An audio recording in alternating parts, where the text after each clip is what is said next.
Hello guys, welcome back to your YouTube channel SKM study a way of success. मैं हूं आपका educator Shiv Mishra. आपका स्वागत करते हैं आपके अपने यूट्यूब चैनल एसकेएम स्टडी पर। और आज मैं यहां पे बताने वाला हूं कि 2025 का आप पेपर में अपनी हिंदी की कॉपी किस प्रकार से लिखेंगे। ये आपका 2024 का पेपर है आया हुआ, ठीक है ना। तो आपको किस प्रकार से लिखना है सब कुछ विस्तार से बताएंगे, साथ ही साथ भरना कैसे है वो चीज़ भी बताने वाला हूँ इस वीडियो में। वीडियो थोड़ा बड़ा हो सकता है क्योंकि समझाने में थोड़ा टाइम लगेगा आपको, भरने में, सिखाने में। तो देन आपको सबसे पहले चैनल को सब्सक्राइब करना है, वीडियो को लाइक नहीं किया तो वीडियो को लाइक करना है और अपने दोस्तों के साथ वीडियो को क्या कर देना है, शेयर जरूर से जरूर कर देना है। देखिएगा आपका जो आपकी न्यू बोर्ड की कॉपी आने वाली है कुछ इस प्रकार से ही आएगी, ठीक है। अभी तक आपको अगर YouTube पे देखेंगे तो वो लोग वर्टिकली देते हैं, बट अब हॉरिजेंटल आता है। वर्टिकली मतलब केवल एक तरफ होता है, दूसरी तरफ नहीं होता। लेकिन अब आपका जो बोर्ड की कॉपी होती है वो इस प्रकार से न्यू सिलेबस के अनुसार आती है। यहाँ पे आपका बारकोड होता है जहाँ पर आपकी पूरी कॉपी का यहाँ पे दिया गया रहता है जानकारी। और यहाँ पे लिखा रहेगा माध्यमिक शिक्षा परिषद उत्तर प्रदेश। हाई स्कूल है तो हाई स्कूल, इंटरमीडिएट है तो इंटरमीडिएट आ कॉपी होती है। एक चीज और यहाँ पे दिया गया है, परीक्षार्थी उत्तर पुस्तिका के किसी भी भाग पर अपना नाम बिल्कुल भी नहीं लिखेंगे। इन्होंने डायरेक्ट मेंशन कर दिया है कि आप उत्तर पुस्तिका के किसी भी भाग पर अपना नाम ना लिखें। उसके बाद यहाँ पे बोला है परीक्षार्थी सभी प्रविष्टियां शुद्ध एवं स्पष्ट रूप से भरे।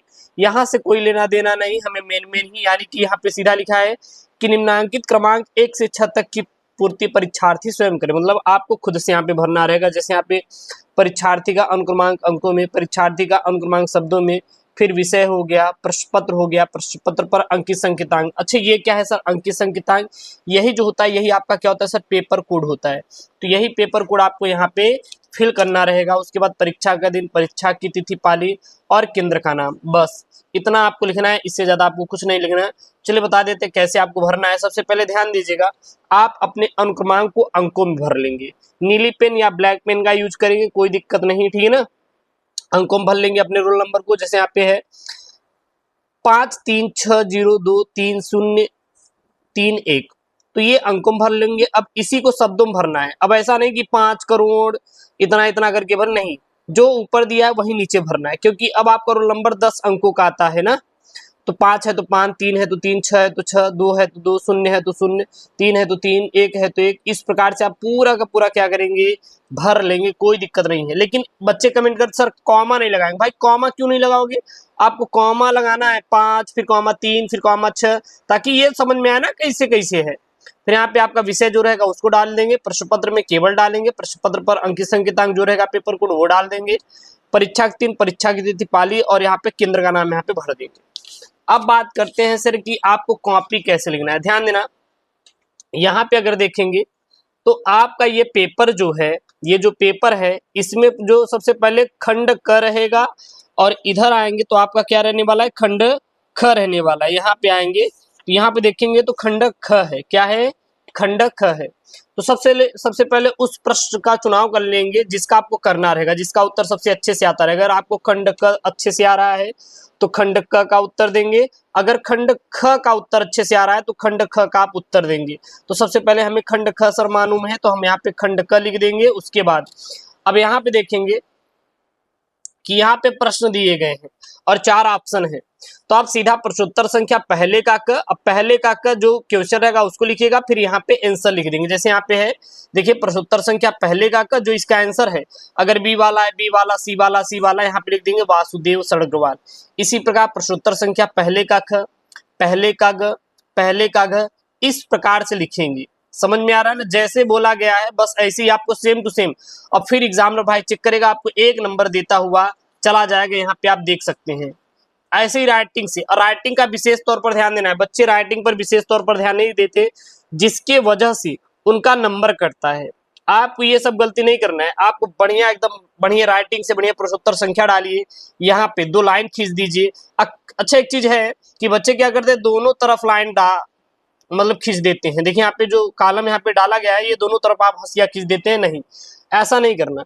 आपको केवल एक ही तरफ हंसिया खींचना है। आप चाहे लेफ्ट हैंड खींचिए चाहे राइट हैंड खींचिए, ऐसा नहीं दोनों तरफ आप खींच दीजिए, नहीं, आपको केवल एक ही तरफ हंसिया को खींचना है। तो प्रश्नोत्तर संख्या दूसरा यहाँ पे देखिए, जैसे आप इसका समाप्त हो गया तो ख चालू हो रहा है ना, तो दूसरे का ख, प्रश्नोत्तर संख्या यहाँ पे दूसरे का क, फिर दूसरे का ख, फिर जो आंसर रहेगा सी वाला है तो सी वाला, डी वाला है डी वाला, इस प्रकार से करेंगे। एग्जामिनर भाई चेक करेगा, आपको 1 नंबर आसानी से वो देता हुआ चला जाएगा। उसके बाद हम बात करेंगे यहाँ पे आपका हो गया। फिर यहाँ पे आएगा आपका गद्यांश। क्या आएगा? गद्यांश। जो तीसरे का आपका तीसरा वाला यहाँ पे सवाल है, ये क्या होता है? आपका गद्यांश है। कितने नंबर का आता है? 10 नंबर का गद्यांश आता है। तो इसको कैसे करेंगे? सबसे पहले आप प्रश्नोत्तर संख्या पे 3 का क लिखेंगे। क्या लिखेंगे? प्रश्नोत्तर संख्या 3 का क। प्रश्नोत्तर संख्या 3 का क लिखने के बाद अब जो भी आप गद्यांश सॉल्व कर रहे हैं उसका शुरू के शब्द और लास्ट के शब्द बीच में dot dot dot dot dot करके भर देंगे। आपको वही लिख देना है भूमिका निर्माण डॉट डॉट डॉट डॉट आवश्यक धर्म है।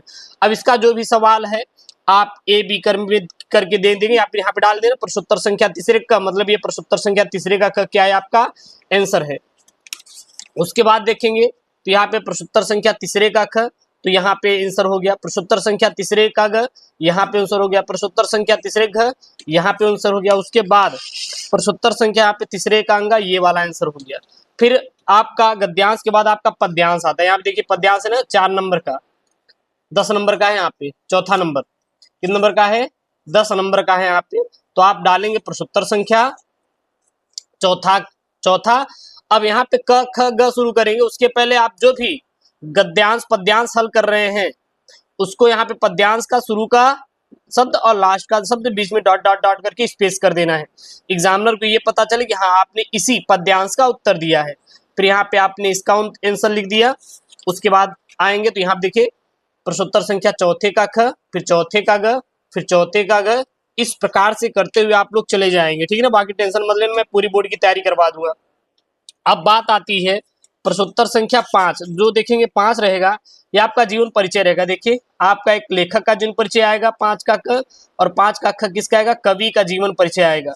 तो प्रश्नोत्तर संख्या 5 का क अगर आपको वासुदेव अग्रवाल का याद है साहित्यिक परिचय, तो कुछ नहीं करेंगे, बढ़िया इनका हेडिंग डालेंगे, इनके पूरे बारे में लिख देंगे। उसके बाद इनकी जो प्रमुख कृतियां है उसको यहाँ पे आगे लिख दिया गया है। तो 3 धन 2 यानी कि 5 नंबर इनको मिल गया है।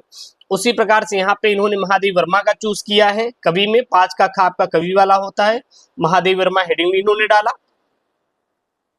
फिर इनके बारे में पूरा इन्होंने अच्छे से देखिए यहाँ पे लिख दिया है, आराम से उनको 5 नंबर यहाँ पे मिला हुआ है। ऐसे ही आपको भी लिखना है, ठीक है ना। उसके बाद यहाँ पे प्रश्नोत्तर संख्या 6। अब प्रश्नोत्तर संख्या 6 देखेंगे तो क्या है भैया? ध्रुव यात्रा कहानी अथवा पंचलाइट या बहादुर कहानी का सारांश लिखिए। तो आपको अगर ध्रुव यात्रा कहानी का उद्देश्य याद है तो ध्रुव यात्रा कहानी का उद्देश्य यहाँ पे देखिए हेडिंग डालिए बढ़िया, और यहाँ पे ध्रुव यात्रा कहानी का उद्देश्य अपने मन से लिखिएगा। ऐसा नहीं कि जो किताब में आपने रटा है जाइए वही छाप के चलिएगा, ऐसा नहीं करना है। ये भैया एक टॉपर की कॉपी है, ठीक है ना, जो बोर्ड परीक्षा देते हैं उनकी कॉपी है। तो दिन आप इसको देखिए और ऐसे ही ऐसे आपको लिखना है जैसे यहाँ पे मैंने आपको हर एक चीज पॉइंट में करके बताया है। उसके बाद प्रश्नोत्तर संख्या 7वां इस प्रकार से आप ये खंड काव्य होता है लिख देंगे। समझ में आ रहा है ना। उसके बाद आपका शुरू होता है यहाँ पे खंड ख। जब खंड ख शुरू हो तो यहाँ पे आप खंड ख बढ़िया डालिएगा। उसके बाद प्रश्नोत्तर संख्या 8 का क जो भी रहेगा यहाँ पे आपको वो डाल देना है। अब यहाँ पे आपका संस्कृत का गद्यांश पद्यांश वही शुरू के लास्ट के डॉट डॉट डॉट कर देंगे। फिर इसका संदर्भ और अनुवाद किया गया, देख सकते कितने अच्छे और प्यारे राइटिंग में यहाँ पे लिखा गया है। फिर यहाँ पे आपका पद्यांश है, बढ़िया संदर्भ और हिंदी अनुवाद इसका किया गया है। फिर यहाँ पे आपका मुहावरे और लोकोक्तियां लिखी गई है। इस प्रकार से देखिए इसको पूरा नंबर दिया गया है। एग्जामिनर चाचा ने देखिए पूरा नंबर इसको दिया है, जो भी है इसका आंसर है बढ़िया इन्होंने डायरेक्ट आंसर किया है। उसके बाद देखिए इनको पूरा यहाँ पे नंबर ऐसे मिलता है। फिर यहाँ पे प्रश्नोत्तर संख्या 12 का रस छंद अलंकार होता है, बढ़िया इन्होंने रस की परिभाषा दी। उसके बाद उदाहरण, फिर अलंकार का इन्होंने परिभाषा दिया। उसके बाद देखेंगे तो इन्होंने क्या दिया है? उदाहरण बढ़िया इसका दिया है। फिर यहाँ पे देख सकते हैं यहाँ पे फिर पत्र जब लेखन की बात आई तो इन्होंने प्रश्नोत्तर संख्या 13 डाला। फिर सेवा में श्रीमान प्रबंधक Punjab national bank floor road उन्होंने लिखा। उसके बाद इन्होंने विषय जरूर से जरूर यहाँ पे डाला। आप पत्र लेखन लिख रहे हैं अगर हिंदी का तो विषय जरूर डालें। फिर बढ़िया महोदय यहाँ पे लिखा। फिर यहाँ पे इन्होंने धन्यवाद, तो यहाँ पे प्रार्थी इन्होंने इधर लिख दिया है शायद, आई थिंक, देखिए यहाँ पे लिखा है। फिर प्रार्थी अवश्य, फिर यहाँ पे इन्होंने अपना निबंध लेखन को लिखा है। देखिए यहाँ पे निबंध लेखन है आपका, क्योंकि 9 नंबर का निबंध एग्जामिनर चाचा देता है 12वीं में हिंदी के लिए, इन्होंने निबंध लिखा, फिर यहाँ पे लास्ट वाला लिखा है, ठीक है ना। तो आपको इस प्रकार से आपको हिंदी की कॉपी अपने लिख कर आना है बोर्ड परीक्षा 2025 में। और आशा करते हैं आपको जो कॉपी थी मैंने दिखा दिया है, ठीक है ना, और कोई इशू नहीं होगा। कोई इशू है तो बिल्कुल कमेंट बॉक्स में अपना कमेंट प्यारा सा मेंशन करिएगा, हम आपके साथ हैं, चिंता नहीं करने का। मिलते हैं नेक्स्ट वीडियो में दोस्तों। Thank you, Jai Hind, take care, bye bye.